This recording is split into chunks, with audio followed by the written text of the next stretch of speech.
Mark chapter 3, verse 1 to 6. Jesus heals on the Sabbath. Another time Jesus went into the synagogue, and a man with a shriveled hand was there.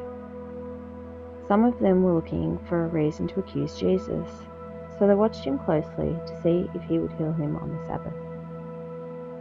Jesus said to the man with the shriveled hand, "Stand up in front of everyone."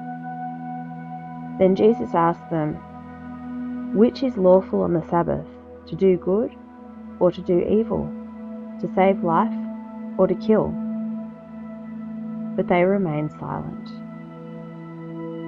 He looked around at them in anger, and deeply distressed at their stubborn hearts, said to the man, "Stretch out your hand."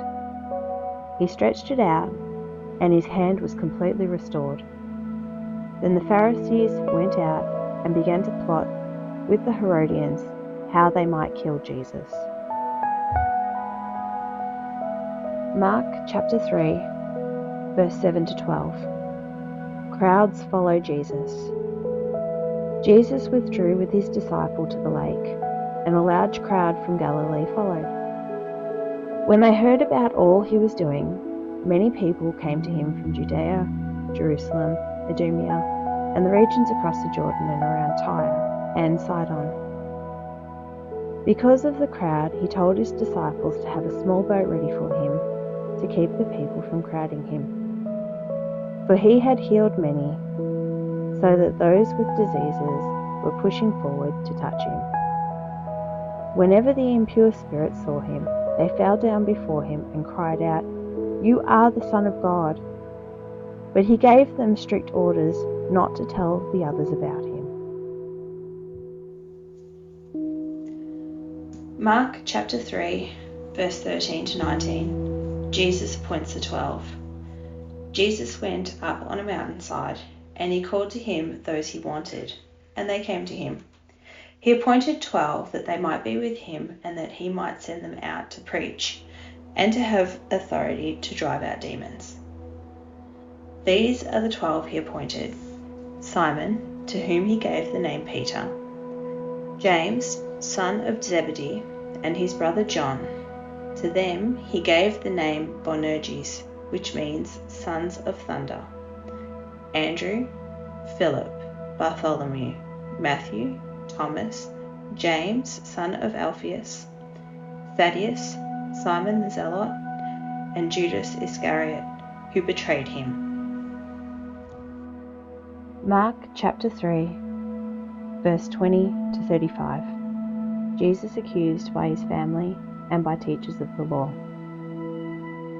Then Jesus entered a house, and again a crowd gathered, so that he and his disciples were not even able to eat. When his family heard about this, they went to take charge of him, for they said, "He is out of his mind." And the teachers of the law who came down from Jerusalem said, "He is possessed by Beelzebul, by the prince of demons. He is driving out demons." So Jesus called them over to him and began to speak to them in parables. "How can Satan drive out Satan? If a kingdom is divided against itself, that kingdom cannot stand. If a house is divided against itself, that house cannot stand. And if Satan opposes himself and is divided, he cannot stand. His end has come. In fact, no one can enter a strong man's house without first tying him up. Then he can plunder the strong man's house. Truly, I tell you, people can be forgiven all their sins, every slander they utter, but whoever blasphemes against the Holy Spirit will never be forgiven. They are guilty of an eternal sin." He said this because they were saying he has an impure spirit. Then Jesus' mother and brothers arrived. Standing outside, they sent someone in to call him. A crowd was sitting around him, and they told him, "Your mother and brothers are outside looking for you."